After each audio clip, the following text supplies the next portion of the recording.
കഴിഞ്ഞ ഒരു മാസമായി നടന്ന പ്രചാരണങ്ങളൊക്കെ എത്രത്തോളം ജനങ്ങളെ സ്വാധീനിച്ചിട്ടുണ്ട്? അതെല്ലാം നമ്മൾ ഇനിയുള്ള മണിക്കൂറുകളിലാണ് അറിയാൻ പോകുന്നത്.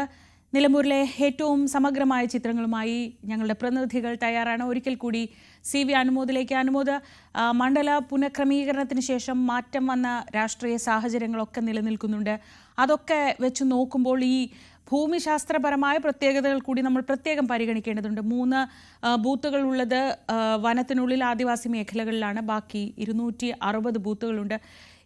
ഏത് മേഖലകളിൽ കൃത്യമായ പോളിംഗ്, അങ്ങനെയൊക്കെ ഒരു ചിത്രം എന്തായാലും രാഷ്ട്രീയ പാർട്ടികൾക്കുണ്ടാകുമല്ലോ.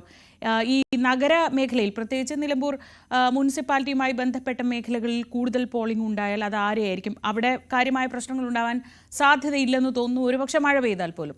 അങ്ങനെയാണെങ്കിൽ ആ ഭൂമിശാസ്ത്രപരമായി ഏതൊക്കെ മേഖലകളിൽ നിന്ന് കൂടുതൽ വോട്ടുകൾ എല്ലാ മുന്നണികളും പ്രതീക്ഷിക്കുന്നുണ്ട്? ഏതൊക്കെയാണ് അൻവറിന്റെ സ്വാധീന മേഖലകൾ?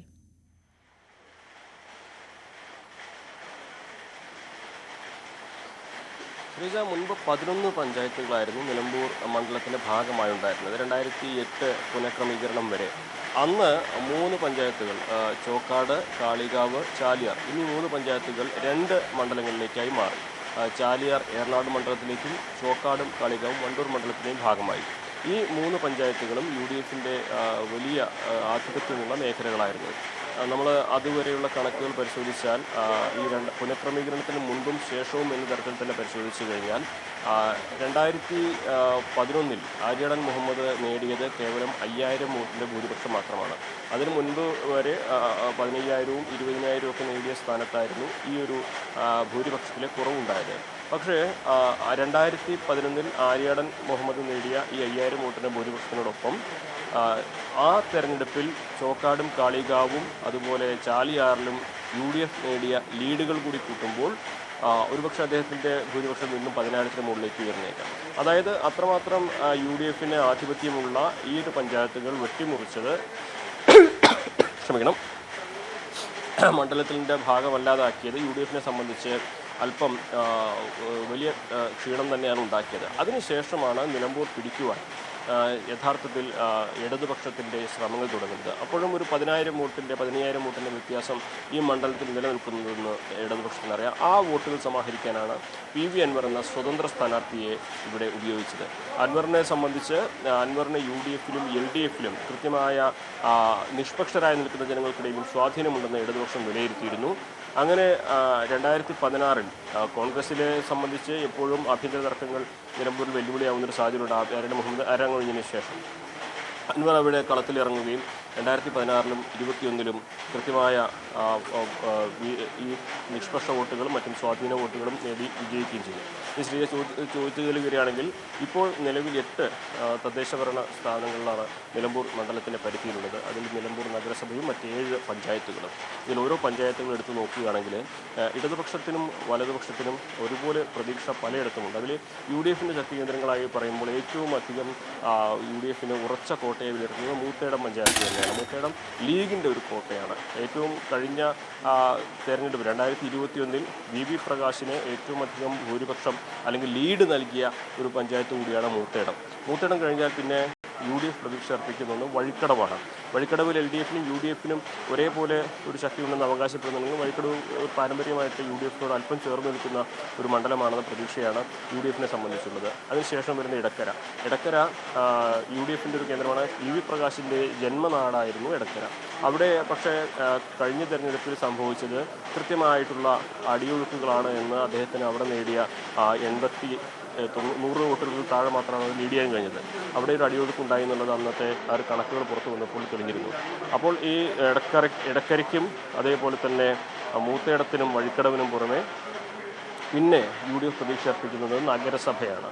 അതായത് കഴിഞ്ഞ തെരഞ്ഞെടുപ്പിൽ 2000 വോട്ടുകൾക്ക് താഴെയാണ് ഇവിടെ LDF ലീഡ് ചെയ്തത്. പക്ഷേ കഴിഞ്ഞ തെരഞ്ഞെടുപ്പിൽ തദ്ദേശഭരണ തെരഞ്ഞെടുപ്പിൽ UDFിൽ ഭിന്നതയുണ്ടായിരുന്നു. ലീഗും കോൺഗ്രസും ഒറ്റയ്ക്കാണ് മത്സരിച്ചത്. ഇവിടെ ഇപ്പോഴും ലീഗിന് സീറ്റില്ല, കോൺഗ്രസിന് മാത്രമാണ് സീറ്റുള്ളത്. അങ്ങനെ ഒരു സാഹചര്യം വന്നപ്പോൾ സ്വാഭാവികമായിട്ടും അത് അൻവർ കൂടുതലായിട്ട് ഉപയോഗപ്പെടുത്തുകയും അങ്ങനെ നഗരസഭയിൽ കൃത്യമായ ലീഡ് നേടുകയും ചെയ്തു. ഈ ഇടങ്ങൾക്ക് പുറമെ LDFിൻ്റെ പ്രതീക്ഷ അർപ്പിക്കുന്ന ഇടങ്ങളിലേക്ക് വരികയാണെങ്കിൽ അമരമ്പലവും കരുളായിയും പോത്തുകല്ലും അതിൽ പ്രധാനപ്പെട്ട ഇടങ്ങളാണ്. അമരമ്പലമൊക്കെ ഉറച്ച മണ്ഡലമായിട്ടാണ്, ഉറച്ച പഞ്ചായത്തായിട്ടാണ് LDFിൻ്റെ കണക്കാക്കുന്നത്. അവിടെ എപ്പോഴും LDFിന് കൃത്യമായ സ്വാധീനം കൃത്യമായിട്ട് അടയാളപ്പെടുത്തിയിട്ടുണ്ട്. എല്ലാ തിരഞ്ഞെടുപ്പിലും LDF അവിടെ ലീഡ് ചെയ്യുന്നുണ്ട്.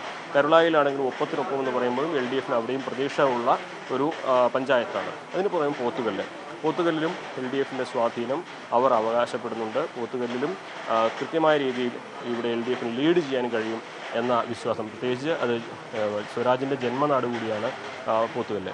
ഇനി അൻവറിൻ്റെ വിഷയത്തിലേക്ക് വരികയാണെങ്കിൽ ഇവരുടെയൊക്കെ ഈ ശക്തി കേന്ദ്രങ്ങളിലെല്ലാം അൻവറിൻ്റെ സ്വാധീനം അൻവർ അവകാശപ്പെടുന്നുണ്ട്. പ്രത്യേകിച്ച് വഴിക്കടവ് പഞ്ചായത്ത് കേന്ദ്രീകരിച്ചായിരുന്നു അൻവറിൻ്റെ പ്രചാരണ പ്രവർത്തനങ്ങൾ കൂടുതലായിട്ടും നടന്നിരുന്നത്. അതിനു പുറമെ അമരമ്പലത്തിലും അൻവർ LDF വോട്ട് ബാങ്കിൽ വിള്ളൽ വീഴ്ത്താൻ കഴിയുമെന്ന പ്രതീക്ഷയിൽ അവിടെയും കൂടുതൽ ഫോക്കസ് ചെയ്ത് പ്രവർത്തിച്ചിട്ടുണ്ട്. പിന്നീട് ചുങ്കത്തറ വരുന്നു. ചുങ്കത്തറയിൽ നമുക്കറിയാം LDFിൻ്റെ കൈവശമുണ്ടായിരുന്ന പഞ്ചായത്ത് അൻവറിൻ്റെ ഒരു തന്ത്രത്തിലൂടെയാണ് UDFിന് അനുകൂലമായിട്ട് വന്നത്. അതുകൊണ്ട് തന്നെ അവിടെ അൻവറിന് സ്വാധീനമുണ്ടെന്ന് അൻവർ അവകാശപ്പെടുന്ന തെളിവാണ്. പോത്തുകല്ലിലും അൻവറിൻ്റെ കൃത്യമായ പ്രവർത്തകരുണ്ടെന്ന് അൻവർ അവകാശപ്പെടുന്നു. അപ്പോൾ ഏറ്റവും അധികം അൻവർ ഫോക്കസ് ചെയ്യുന്നത് പ്രവർത്തിക്കുന്നത് വഴിക്കടവും അമരമ്പലവും അതുപോലെ ചുങ്കത്തറയും പോത്തുകല്ലും ഒക്കെ കേന്ദ്രീകരിച്ചാണ്. പക്ഷേ മറ്റെല്ലായിടങ്ങളിലും തൻ്റേതായ ഒരു വോട്ട് ബാങ്ക് അൻവർ സൃഷ്ടിച്ചിട്ടുണ്ട് എന്ന് അവകാശപ്പെടുമ്പോൾ, അൻവറിന് എവിടെ നിന്നും വോട്ട് ലഭിക്കുമെന്ന് അൻവർ അവകാശപ്പെടുമ്പോൾ അത് ആരുടെ ബാങ്കിൽ നിന്നായിരിക്കും? LDFിൻ്റെയാണോ UDFിൻ്റെയാണോ? ആരുടെ വോട്ട് ബാങ്കിൽ നിന്നാകും കൂടുതൽ പോവുക എന്നുള്ളതാണ് അറിയേണ്ടത്.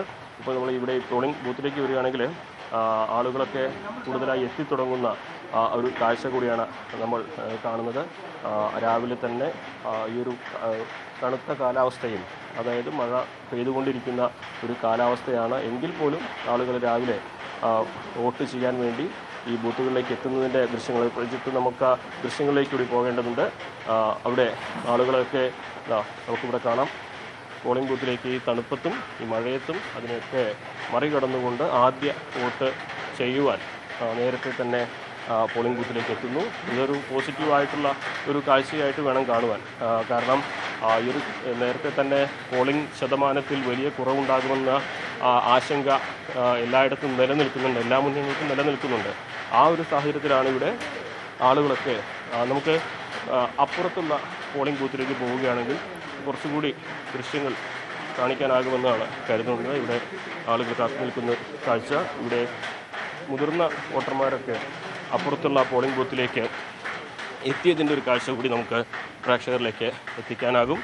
ഇവിടെ നമുക്ക് കാണാം, ഇത് വീട്ടുകുത്ത് സ്കൂളിലെ 183 ബൂത്താണ്. അവിടെ കാണാം നമുക്ക് ആളുകളൊക്കെ നേരത്തെ തന്നെ ഇവിടേക്ക് എത്തി വോട്ട് ചെയ്യാനുള്ള അവസരം കാത്തു നിൽക്കുന്നു. 7 മണിക്ക് തന്നെ പോളിംഗ് തുടങ്ങുമ്പോൾ ആദ്യ വോട്ട് രേഖപ്പെടുത്താൻ എല്ലാവരും എത്തിച്ചേർന്നിട്ടുണ്ട്.